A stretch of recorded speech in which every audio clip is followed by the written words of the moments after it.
G.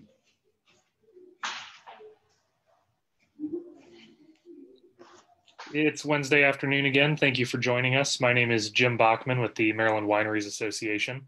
I'm joined today by Melissa and Ray at Linganore Winecellars. They're going to tell you all about the work that's going on out at Linganore, the history of the winery, and share great wine with us. I'm getting a little bit of feedback, so let me turn that off. Perfect. Just to kind of start things off, there have been a couple of updates regarding the state's response to COVID-19 and safety of consumers and employees. As you are out picking up wine from your favorite local winery, if you're going into any of those tasting rooms, please make sure that you are wearing a mask. You will notice that employees of those tasting rooms will be masked in many counties, and it's expected that the same be worn by you. So just keep that in mind. Most of our wineries are offering curbside delivery, so going in is not necessary. Many of our wineries have delivery to your home, and there are direct-to-consumer shipping options for many of our wineries as well.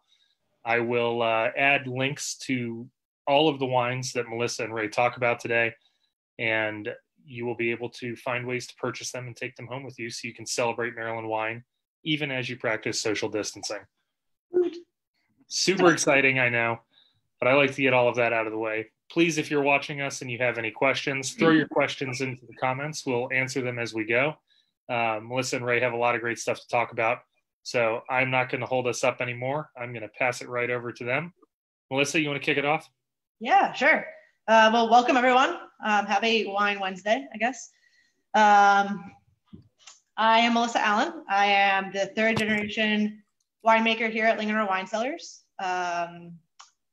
I guess I'll leave that there. All right. It's your turn. And I am, my name is Ray Mitcham, and I am the head winemaker here at Linganore Winecellars. Yep. So I guess today we're going to walk you through a handful of wines, maybe 2 handfuls of wines, depending on how long we decide to talk. We've got quite a few different wines to talk about. We've got some pictures to show you what's happening in the vineyard, kind of give you the little, I don't know, Maryland wine, Linganore experience in the comfort of your own home. Probably in your pajamas. Wish I was in pajamas. Do you? I do, actually. I really wish I was in pajamas. Pajamas and wine sounds like a great thing for 3 o'clock. Yeah, right? Pajamas and wine and Netflix. That sounds like perfect for Wine Wednesday. Okay, so let's start with a little bit of a background of Linganore. So Linganore Winecellars was founded by my family back in 1976. My grandmother and my grandfather are from first-generation Americans from Brooklyn and Queens. That's where they grew up, but my grandmother's Italian, my grandfather's German-Swiss. So growing up, my family always made wine in their basement. After my great-grandfather gave up making wine in his cellar, he was 82 years old. He handed down some equipment to the family, and they started the winery with that. They had 6 acres of grapes they put in the ground here. They had 2 hand crank crushers, a small basket press, and that's how they started the winery. 6 tons of grapes the first year. To give you a rough idea, last year we did about 200 tons of grapes. They had 6 acres, I think, the first year. We have about 80 acres in grapes right now. For those of you that don't know, we're located in Mount Airy, Maryland. So we're centrally located in the middle of the state. I guess if you were to make a middle of Maryland, that's where we would be. Yeah, so the winery started in 76. We're also well known for festivals. We started our festivals here in 78. And this might be the first year in over 42 years that we don't have festivals. It's kind of weird. Yeah, still a glimmer of hope. Maybe a glimmer of hope, like October Festival. We haven't made a final decision yet. So if anyone out there is a festival lover, we'll post our final decision sometime here in the beginning of May or so. So that's kind of like the abbreviated history, I guess, for where we are as far as Maryland wines. We are, I think, the largest Maryland winery. Yeah, we're the largest Maryland winery, and we're also the second oldest. So 2 weeks ago, you guys had Bordy on here. Bordy is the oldest, and at this point, we are the second oldest. So I guess I'm glad to be here to be the third generation and continue it on, further down the road. So. Well, it's nice that that's also a story with Bordy, is it's family run, and you see it passing through generations as as family members that have really loved and cherished this operation and this rich industry are passing it on to the people that they care about. That's really cool to see. Yeah, I think that's something really interesting about wine. Not that you don't see this in other industries too, but there's a passion that is kind of inherent when you grow up in the industry. My first job here, I was 7 years old, and I was tallying how many people were going on a tour with my dad. So we didn't have too many people. And I sat there during festivals and made tally marks. You know, as I got older, I learned how to filter, and I was helping with bottling, and you know, I ended up going to school for it and came back here about 3 years ago. So, yeah. And just a quick shout out, Judy from Crow says hello. She's watching. Woo! Hi, Judy. Everybody's excited to see each other on here, so it's really very nice to make sure we call everyone out. Yeah, it's a social thing, and we don't get to be social anymore. So we have to stay 6 feet apart. Yeah, or 100 miles Or not. We're not. You want to talk more about the vineyard and you use your vineyard picture? Yeah, we'll talk about that first? Yeah. All right, so guys, I'm going to attempt to share my screen. I've got some pictures for you guys. Let's see. I think you're going to see me seeing me. Does that look like it's working there, Jim? Oh, not yet. I have to hit that button. There we go. Okay, sweet. All right. All right. So right now, 2020 has been very warm. For those of you who haven't been around Maryland, we basically got no snow, have had very few, cold nights. So what's happening in the vineyard is everything is starting to bud out early. And by early, we mean about 2.5 weeks early. This causes quite a bit of fear for us because what's going to happen, and it will happen, it's going to happen again tonight, is that the temperatures are going to drop down close to freezing, below freezing, and then we'll get a frost. And all these small little leaves that are about to pop out here are all very tender. And when frost comes, it basically it burns them, to burn to the leaves, and it causes the leaves to die. Grapevine without leaves is not really productive. Yeah, a lot of times there's what we call primary budding, and there will be some secondary budding that will occur, but it just shortens the growing time of the vines, which isn't ideal. No, not at all. Usually they have a little bit less fruitfulness. So there's more fruit per bud from the primary bud than there is from the secondary bud. There's a tertiary bud too, and usually those are like, I'm just gonna stay alive, I'm not making fruit anymore, sort of thing. Luckily, actually in this picture, coincidentally, in the background, you can see a little green see that right there? Thing back there, and that's a wind fan, basically. It creates wind. We have 8 to 10 of them, like that, I think, around the property, and what that does is they're in the low-lying areas of the property where the cold air settles, and what that does is shoots the cold air back up into the atmosphere, so the warm air can settle back down into the colder places on the property, and therefore fights off the frost a little bit. It helps down to probably 28 or 27 degrees, but it gets colder than that, and they're not very useful at that point either. Nothing much you can do. Yeah, so over in California, where everything's relatively flat, they have vertical wind turbines where the blades go like this, and these machines, it's horizontal, so like what we were saying, it kind of drains, it like reverse drains the whole system. In Burgundy and in Bordeaux, they've actually used fires. Have you seen this? Have you seen the pictures of this?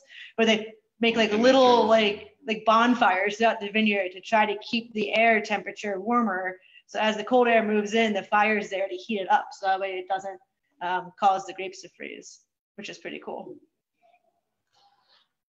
That's kind of fascinating. Yeah, right? Like such a primitive way to deal with a problem that's existed since people have been probably maintaining vineyards, right? Right. Yeah, just use fire. Yeah. Yeah. Another way to do it is to use water. So you can spray your vineyard with a very fine mist, and it'll cover the leaves with water, and water only freezes at 32 degrees. That, like, snow is never colder than 32, right? It's never 27. Just because it's colder outside doesn't mean that our water is getting colder. So the idea is to spray the vine with water and have the water create like an ice shield around the small buds, the small leaves, and then it like protects it from getting colder than 32. Like it insulates the growth. Mm-hmm. That makes sense. So you were saying that the first bud will carry the most potential for vigor? Yeah. Correct. Yep. Wow, that's interesting too. I had no idea. Yeah. Yeah. So these primary buds are really important to us. We don't want to lose them.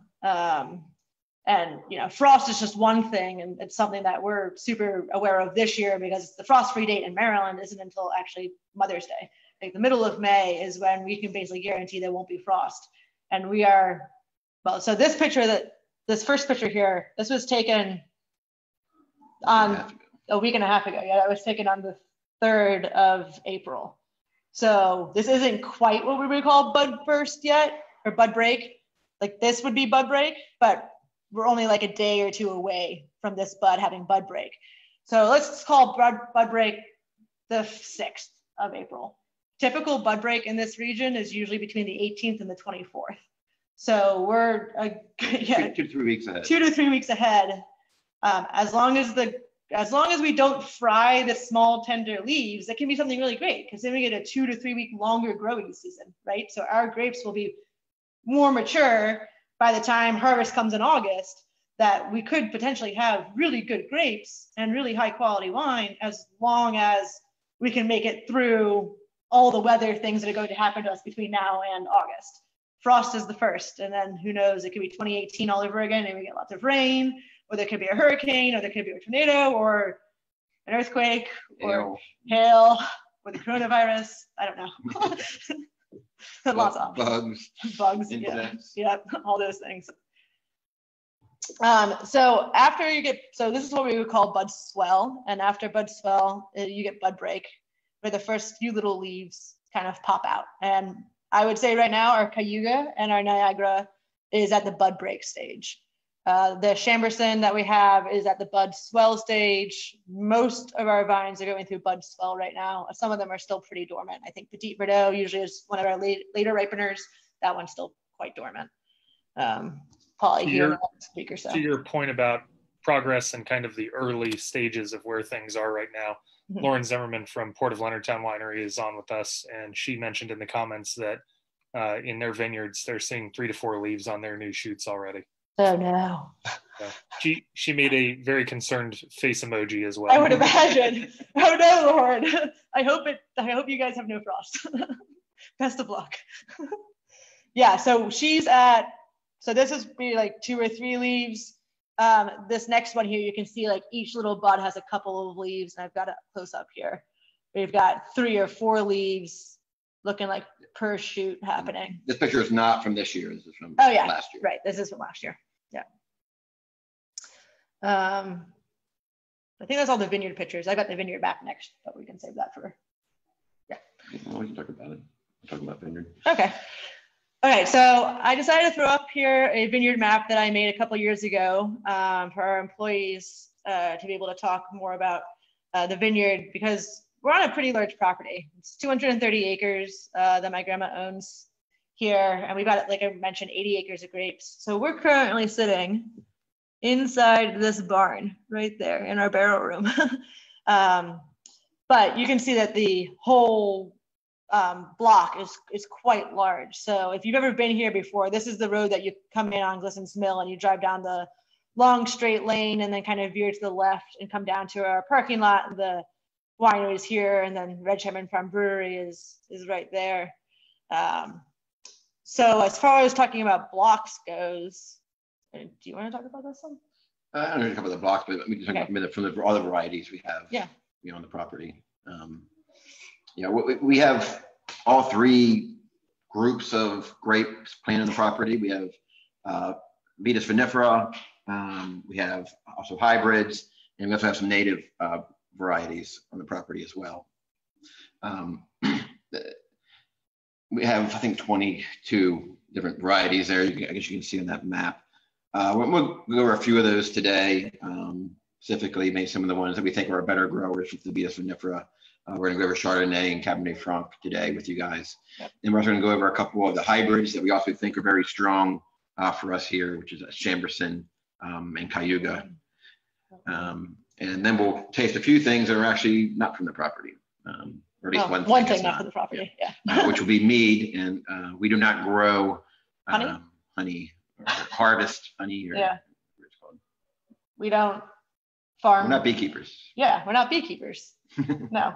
So the story goes that we used to be beekeepers, but then my dad's allergic to bees, and so we are no longer beekeepers. Oddly enough, weird. Yeah. So I guess if we want to refer back to this map, we'll bring it back up as we continue at the tasting.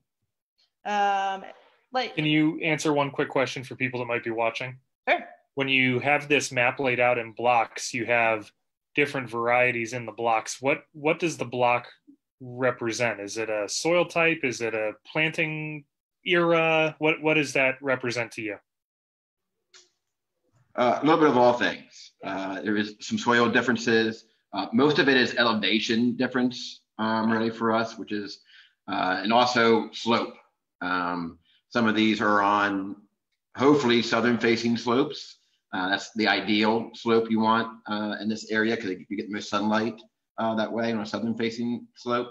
But a couple of these are on western or eastern, or in a couple of cases, part of it's on a northern slope, which is less ideal for those growing conditions. So it also depends what grapes are planted, basically based on the amount of sun they get, the type of soil that's on that particular hillside. Yeah, so for example, this block here is our lowest block, sitting at about 420 feet of elevation or so, lower down here and a little bit higher on this end. But in that, we've learned that you can't really have anything that's susceptible to winter damage or to frost damage. So everything that's in this block is either native or a hybrid. And our higher blocks would be this one up here with the Petit Verdot and the Syrah, and that's sitting about 615-ish. And then also the Cab Franc and the Cab Sauv on the top of this hill is sitting close to 600 as well. So once we get to the higher elevations, it helps quite a bit when we're worried about these frost incidences. Yeah, or winter damage. Possible winter damage vines. Yeah. Susceptible vines. Mm-hmm. All right. Well, Ray and I like questions. So if you guys are listening, post questions and Jim will let us know. We'll keep answering them. Otherwise, we're just going to kind of keep going. Mm-hmm. Yeah. Should we get to the first wine? Yeah, let's drink some wine.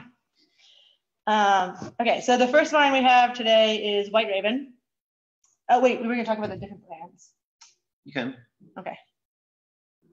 Want to give me a pour first? Okay, I'll give you some wine first. And parched. You're a little parched. You got water. But you don't want to drink water? Okay, so. Yeah, I'll hold it up. Okay, great. So, yeah, this is White Raven. We have 3 different brands here at the winery. 3 different kind of labels. I guess it's all still Linganore, but 3 different labels that help distinguish the types of wine in those different labels. So the first one that we're talking about here is what we call our banner label series. And you can see it's got a banner on the front of it. It's got a Maryland flag up top. Most of the wines in this label have a Maryland theme. So we've got White Raven. We'll also try Retriever Red today. We have a wine called 7. We have Terrapin White, Revolution, very Maryland themed wines. These are all dry wines. These are all made in Maryland, all from Maryland fruit. Some of them estate, which means that we grew it and processed it here. Some of it just made in Maryland, which means that we bought fruit from another vineyard here in the state. But these are all what we call, I guess, table wines. They're, usually under $25 and distributed throughout the state. Yeah. So I won't say mass production, but more than say something like this. This is our reserve label. It's got the big L on the front of it. And these wines are hardly ever distributed. I think we've put 5 cases out there in total. And they're all estate grown. We only make them on the years that we deem that we should make them. We'll talk about that later on today as well. And then the last label we have, actually, could you hand me that one? Yeah, is our sweet wine label. And most of you out there that have heard of Linganore probably know that we make sweet wines. We're very well known for that. And that's these labels, these what we call the watercolor series. They're widely distributed throughout the state.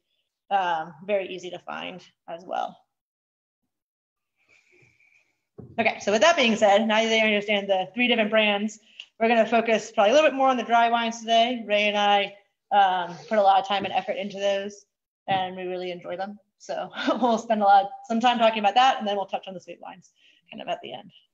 And it doesn't have to be right now, but there is an interesting question posed in the comments asking which is the best-selling wine, both in the red and the white varieties. So if they come up in conversation, that's great. If not, you can mention it whenever it's most appropriate. Yeah. You want to just answer that now because we're probably going to forget? Yeah, I guess in the dry wine, the banner label series, the best-selling white is White Raven, which we are getting ready to taste right now. Yep. And the best-selling red is Retriever Red, which is the other banner label we were going to taste today. Mm-hmm. In the sweet wine series, it's mango sangria. It's tough. We kind of break it down separately, like what's best distributed, what's best sold in the tasting room throughout the year, yeah, and what is also best sold at festivals throughout the year. And they tend to be different wines, actually, which is kind of bizarre and puzzling. Yeah. A lot of times that they tend to have different ones. So, on the sweet side, red is either distribution, is a wine we call Steeplechase Red. Festivals, it's a wine we call Mountain Red. Mm-hmm. And on the white side, in distribution, it's probably Mountain White, but at festivals, it's either skipjack or mango sangria, depending on the festival. Yeah. That's very interesting that you would see different sales volumes or drives for wines that are available both in distribution or at a festival. I wonder if it's just the ability to have somebody there talking to you about that wine that you may not pick up on the shelf. Yeah. It's a little puzzling to us as well. Some of it is the length of how long that wine's been made. It may have been made the same way. I think is maybe part of it, because some of the newer ones are the ones that sell better at festivals. Right? Because we can actually have the customer interaction and taste it. Right? I mean, people just know Steeplechase from 20 years ago. Yeah, we've had that wine forever. Yeah. Okay, so let's talk about the White Raven. All right. So this is the 2019 White Raven. It actually came out this week on Monday. Mm-hmm. So this one we picked back in August. This was the very first wine we harvested. White Raven is made from a grape called Cayuga, which is a hybrid white that was developed in Cornell University. Yes, it was. So we used to be a test site for Cornell. So for those of you who don't know, Cornell is this hybrid grape breeding kind of hub in the Northeast. Should we discuss hybrids? Sure. Drinking one. Yeah, we are drinking one. Well, I am now.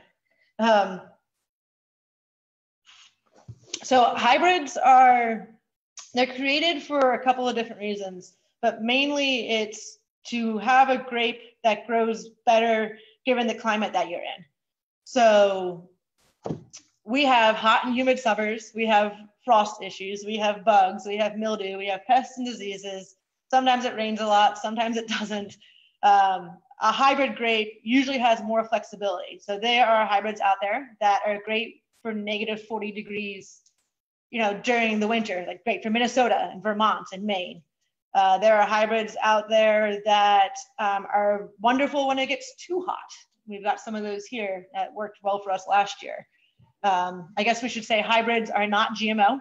This is not like that at all. A hybrid is you take the pollen from one and put it with the stamen of the other and make it happen, and you make a whole bunch of different seeds and you propagate those seeds and see what the different characteristics are there that come up. So you're not inserting the gene of one into the gene of another, into the DNA of another. It's not that.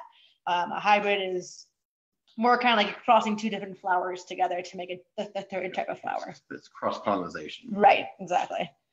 So that's basically what hybrids are all about. We have been a test site for Cornell for since the 70s, since the 80s, I guess. 80. Yeah, 1980, yeah. And so what they would do is they would hybridize something up in Geneva, New York, and then send the plants down to us. We would test them, make a wine out of it, and then send it back to them, and they would be able to taste it and say like, okay, well, this is what this grape is like in this region. This, it's viable down here. So we have a couple different grapes on the property still left over from that test partnership we had back in the 80s.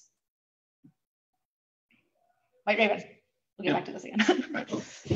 Yeah, so as Melissa was starting to go into, we picked this the last week of August, in August 26th.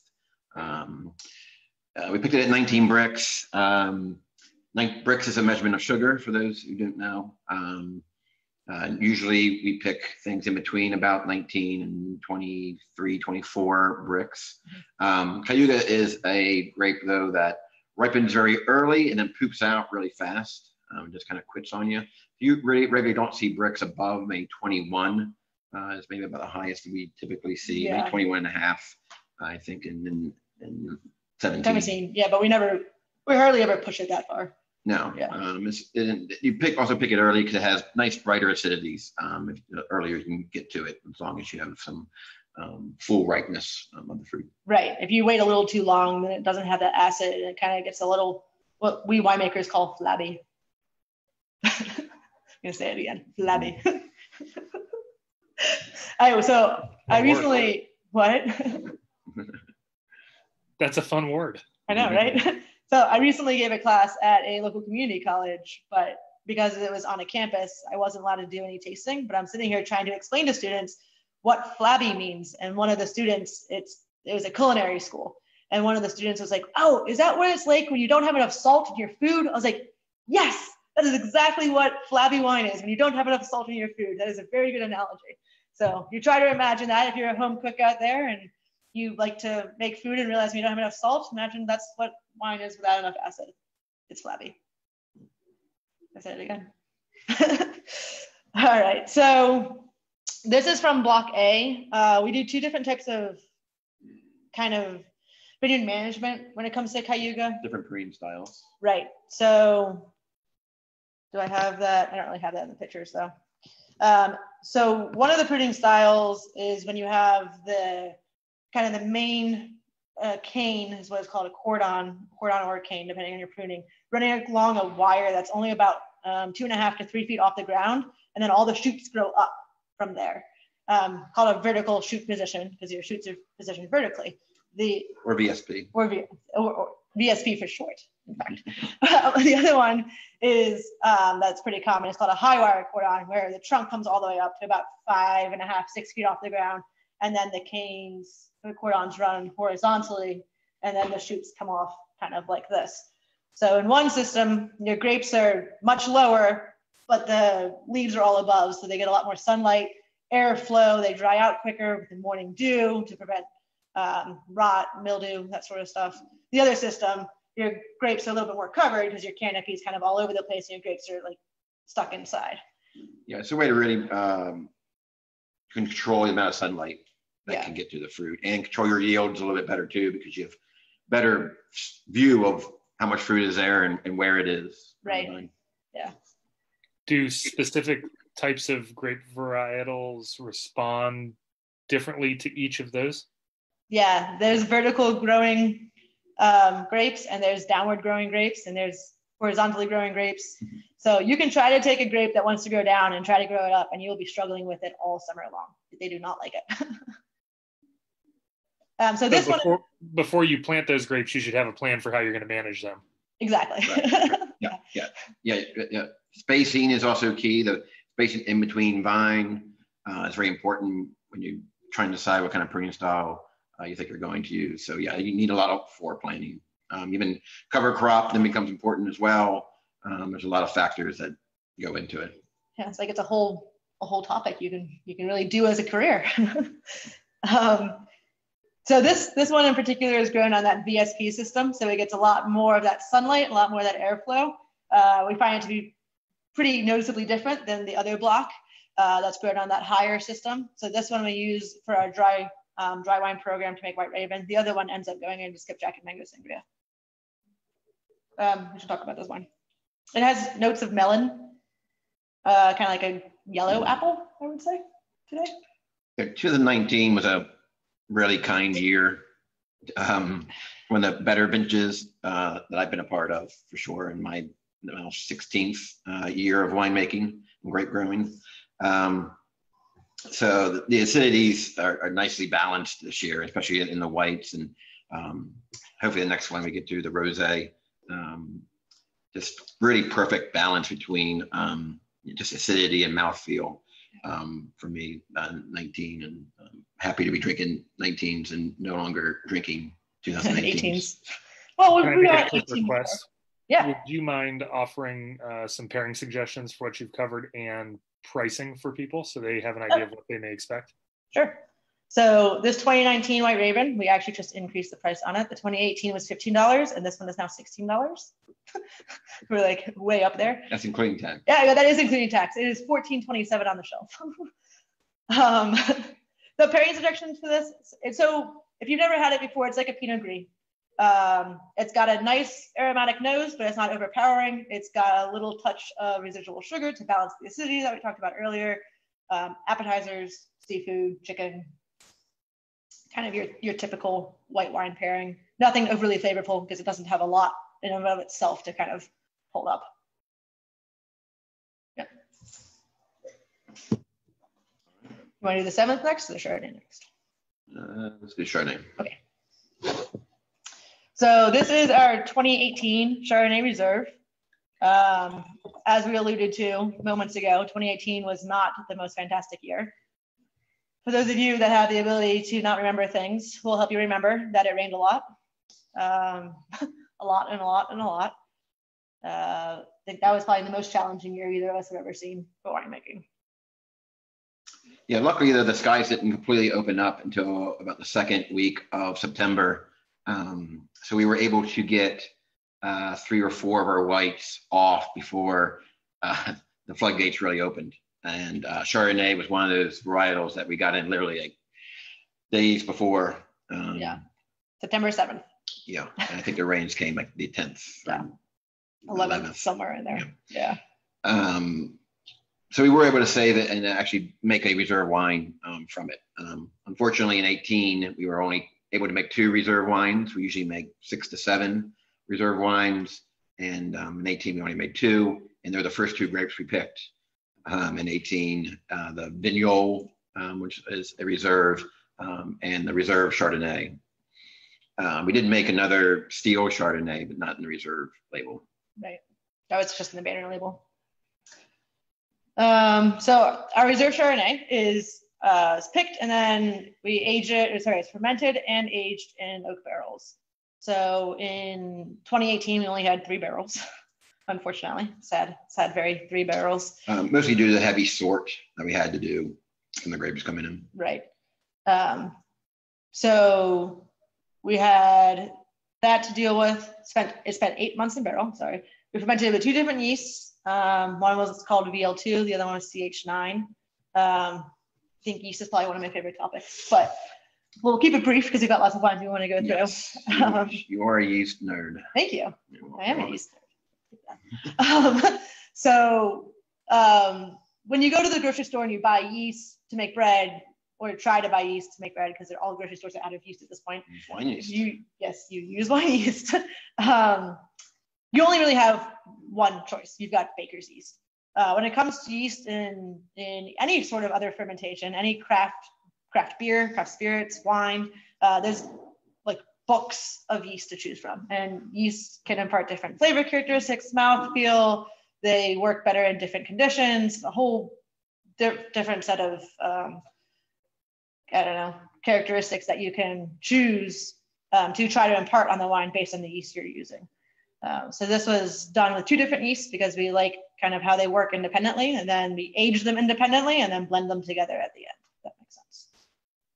So this is a barrel for 8 months. We've had about 70 cases of it. Yeah, price point.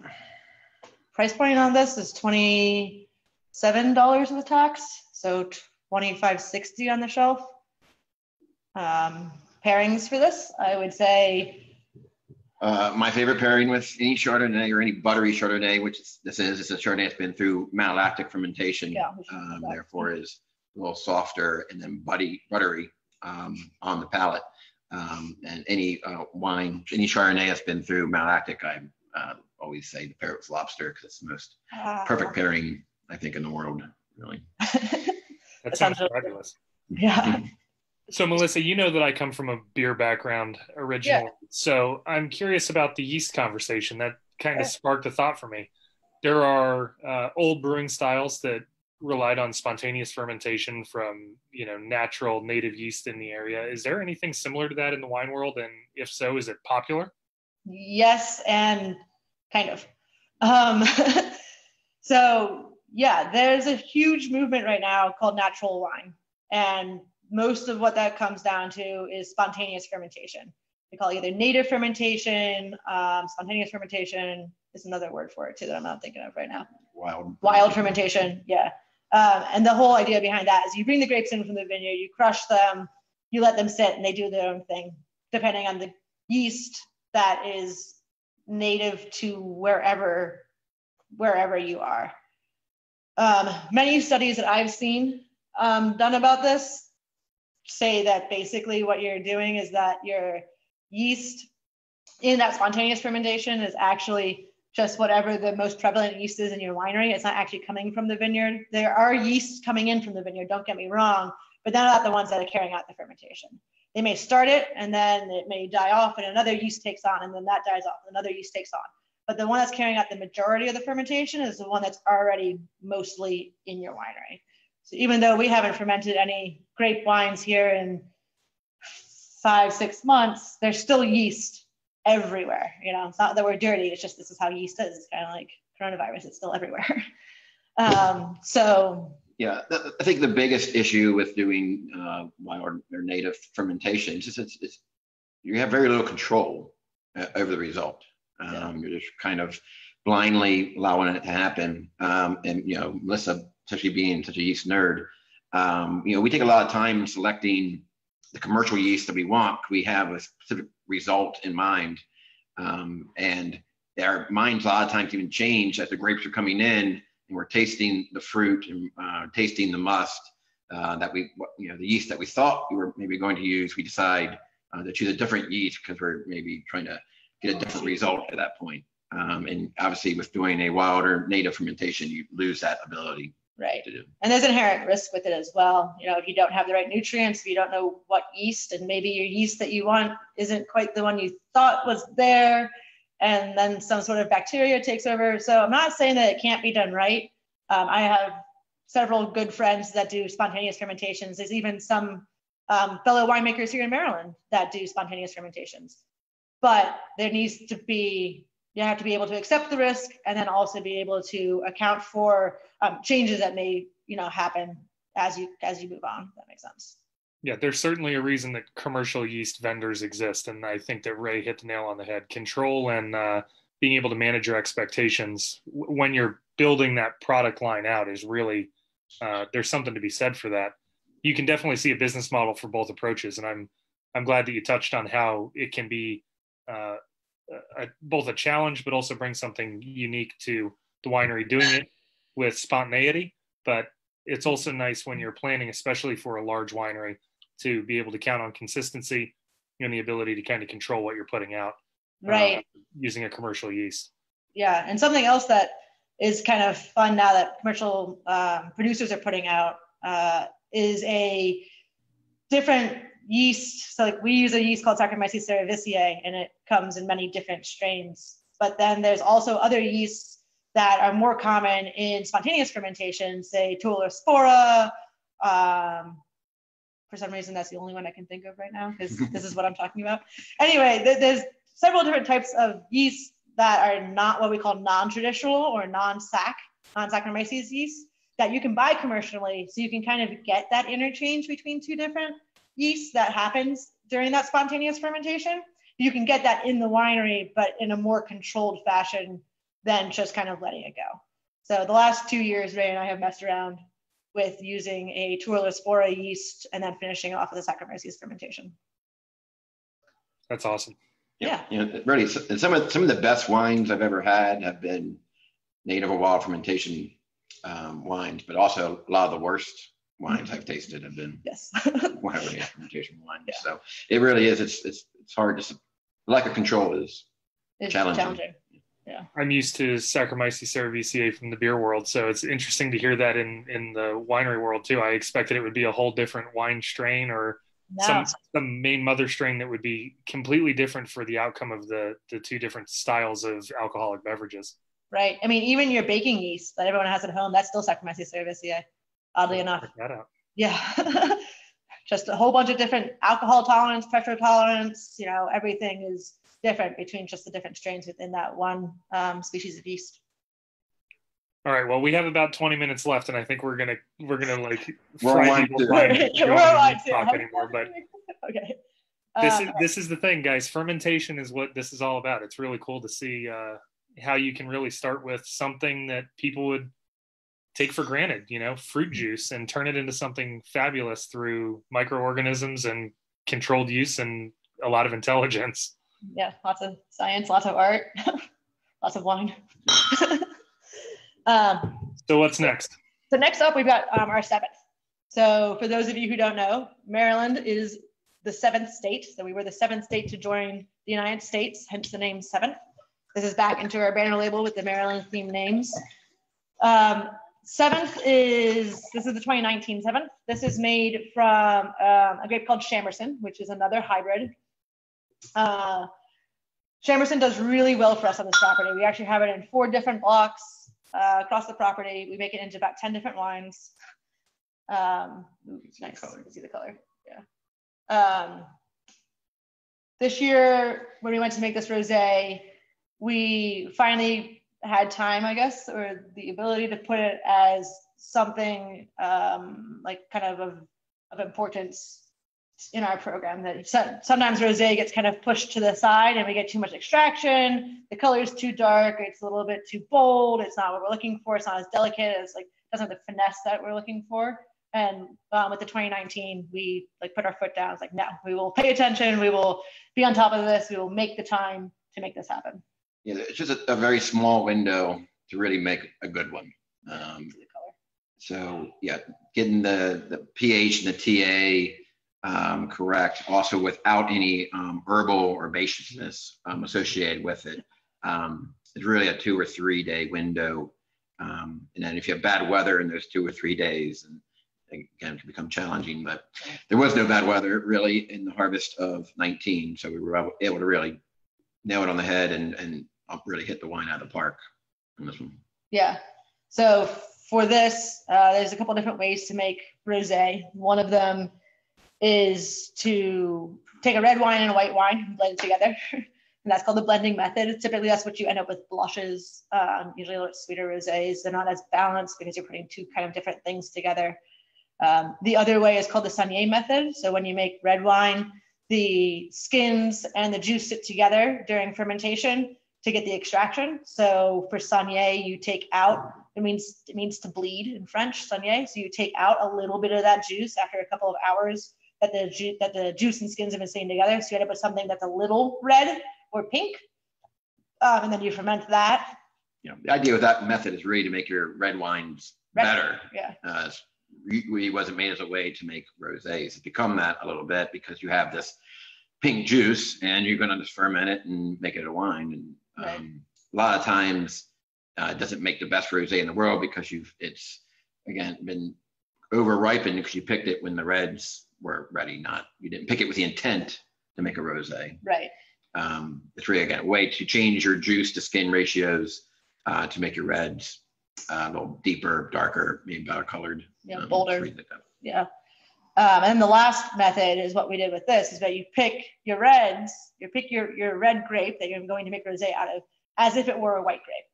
So you don't wait for those full big on berry flavors and your acid levels to drop, your sugar levels to spike. You're picking it more as like something with a little bit brighter acid, a little bit less sugar, a little bit, cleaner, delicate berry aromas, not the big bold ones.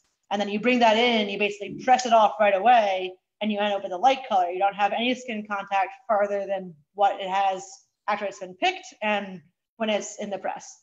So it's very quick. You get a little bit of extraction, and you treat it basically as a white wine that is made from red grapes. Price point? Price point on this is, well, should we say like aromatic stuff? Yeah, you should. Okay, so it smells like berries. That's all you got. Yeah, I think the classic descriptor for any really well-made rosé is usually strawberry, sometimes raspberry, and this wine certainly is demonstrating both of those characteristics. The other really important thing about rosé, I think I've mentioned before, is really a balance of acidity. You really want a bright acidity, particularly as a summertime drinking wine. And that's what I think we really nailed it on this one. I think, yeah, this is a quite fantastic wine. So this one, the price point for this is about $18 per bottle, $16.50 on the shelf. The pairings, nice thing about rosé is that it's a little white, it's a little red, because it's a little bit of everything. I would not recommend having like a big bold like steak for dinner, but if you're going over to a friend's house, or no one does that anymore, if you're drinking wine by yourself but you don't know what you're going to eat yet, maybe rosé is the best choice, because you don't have to know ahead of time. It goes with fish, it goes with chicken, it goes with seafood, it goes with appetizers, it goes with, a lot of different wines, a lot of different foods. Am I getting a rinse? No, I'm just getting some. Okay. So up next we have. Can I interject with a question that I have about rosé? Sure. It seems like I didn't hear much about the style for ever, and then all of a sudden in the last couple of years it's been this huge thing and everybody's like celebrating rosé. Is it just a change in consumer preference? Is it an idea that there is something else out there to drink that's refreshing and great and clean for summer drinking? I mean, what do you think is driving that? Do you think that rosé is still on an upward trajectory? Yeah, I think it probably is still on an upward trajectory. And I think a lot of it was just maybe 10 years ago, the opposite was happening. Rosés were not selling. And a lot of winemakers were really confused by it, because it usually is a lot of times your proudest wine. So I think what happened about 10 years ago was this big marketing push, I think, happened from wine industry throughout the world. I think there was a big push out of California, a big push out of France, and also a better quality probably rosés as well that also joined at the same time. Yeah, so rosés traditionally had been like the white Zinfandel coming out of, Lodi, Sutter Home sort of thing. Yeah, like sweet rosés. Yeah. And that was maybe a lot of the perception that rosés were sweet wines. Right. Yeah, so it's definitely shifted quite a bit in the last couple of years. I mean, I think, in fact, I read an article within the last 2 years that DC is the fastest growing market for rosés in the country right now.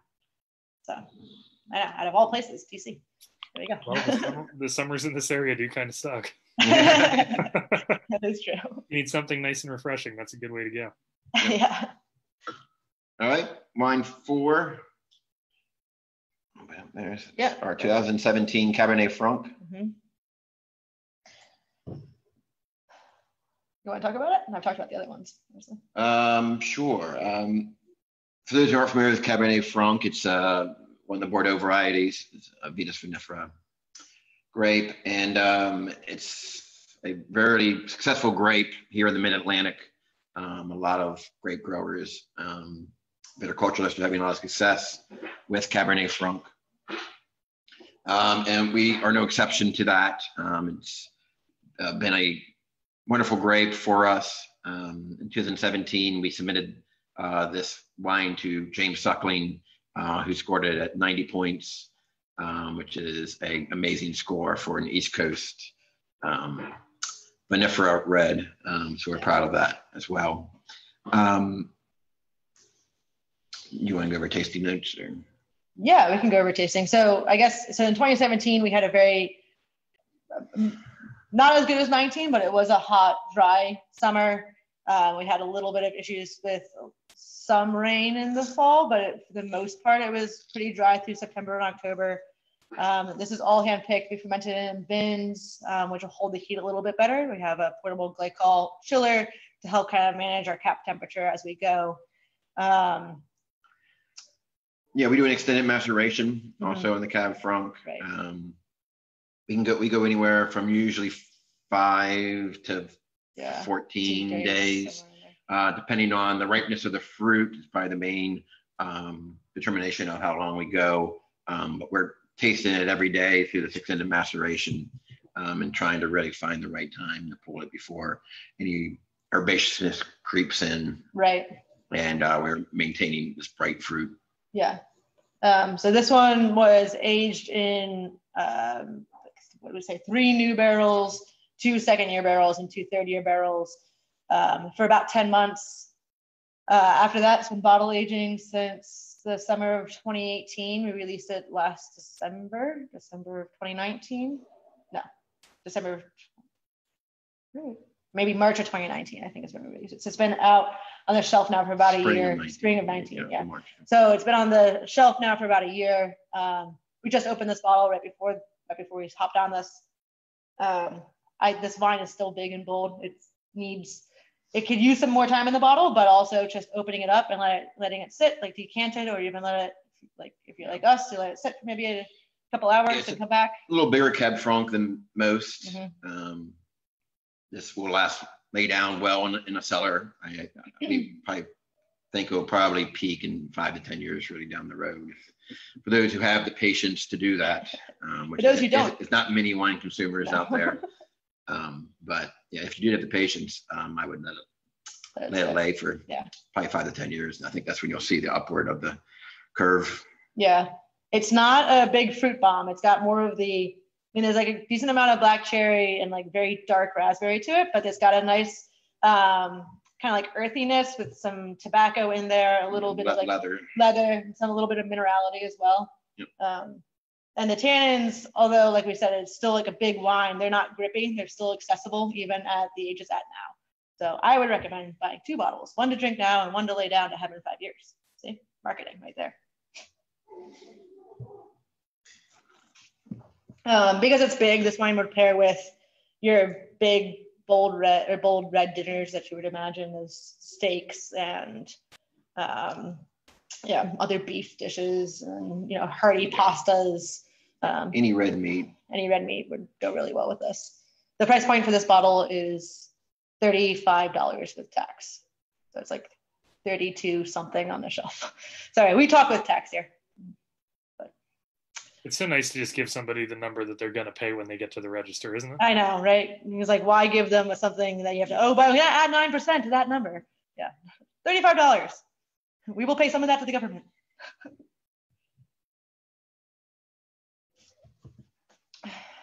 All right. I think we have time. And again, with the reserves, you were saying that in those label, they tend to only be distributed very, very small. Yeah. Quantities, right? Like maybe 2 or 3 cases make it out to the market and the rest of it is there at the winery? Correct. Yeah, we have maybe 3 or 4 locations that will carry some of the reserves, not all reserves. And they're all pretty local to us. Yeah, they're in Frederick or Carroll County. Right. I guess. Yeah. Sure. And that's about it right now. Yeah, but I think the reserves are probably our best kept secret. Nobody really knows about them. We have other wines in this line that we have. Our wine club members know a lot about them. Yeah. So the other wines we have in this line are the Vignoble that Ray had mentioned earlier. We have a Petit Verdot. We have a Bordeaux blend called Exposure, which is a Petit Verdot, Cab Sauv, and Cab Franc blend.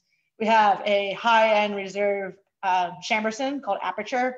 And if you guys think you don't like Chambourcin, you need to try the Aperture. It is, honestly, I hate to say it to toot my own horn, but it's probably one of the best Chambourcins I've ever had.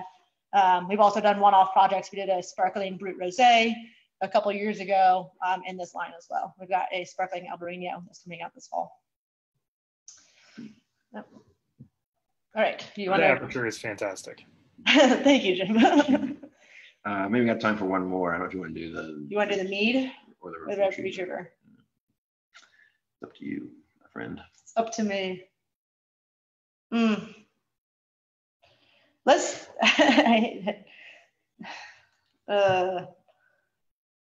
Calling choices. I know I'm so bad at choices, guys. This is not how this works. You're under the gun. It's your turn. I don't know. You think we'd be remiss if we didn't talk about sweet wines? Maybe. Okay. Well, let's talk about sweet wines. Okay. So the last wine we have, and maybe if we have more time, we'll go backwards, but probably not, is the medieval mead. We picked this wine because I think out of all of our sweet wines, it's probably our least selling through retail outlets, right? Well, through our tasting. Through our tasting room, yeah. It has been picking up in distribution. I think distribution actually is now top 10. Yeah. For those who don't know, we make all the mead for the Maryland Renaissance Festival every year, which is a 10-weekend festival plus Labor Day. So it's a lot of mead made for that event. And then we realized maybe 2 or 3 years ago, why weren't we marketing that fact? So we started marketing that back in 2017, and now we make a lot more mead. So, no bad faces. I will not make any bad faces. So as we mentioned earlier, Ray and I are a winemaking team here, and we really love making wines that pair well with foods. And for us, that's dry wines. That's what our love and our passion is behind.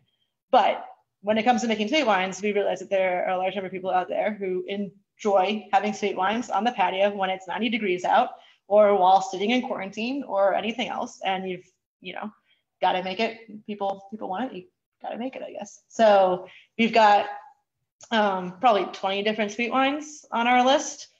Mead is just one of them. The mead, for those of you who don't know what mead's about, it's made from honey and water and yeast. And that's about it. That's how you make mead. There's a lot of other fine tuning that comes in. Okay, there's a lot of other fine tuning, but it's basically honey, water, and yeast. It's one of the older fermented beverages. There's some that say it's even the oldest fermented beverage. There was a pile of honey in a bucket one day outside, and it started raining, so the bucket kind of diluted, and some native yeast were there, and it started fermenting, and then we end up with mead. And that's potentially the oldest fermented beverage, dating back till the medieval times. So this has aromas of honey. So our mead is a little bit less alcoholic. It sits at only about 8% alcohol and 8 to 9% alcohol. 5% residual sugar. Right. So, I mean, I think with like some nice cupcakes, this would be a good pairing with some nice cupcakes.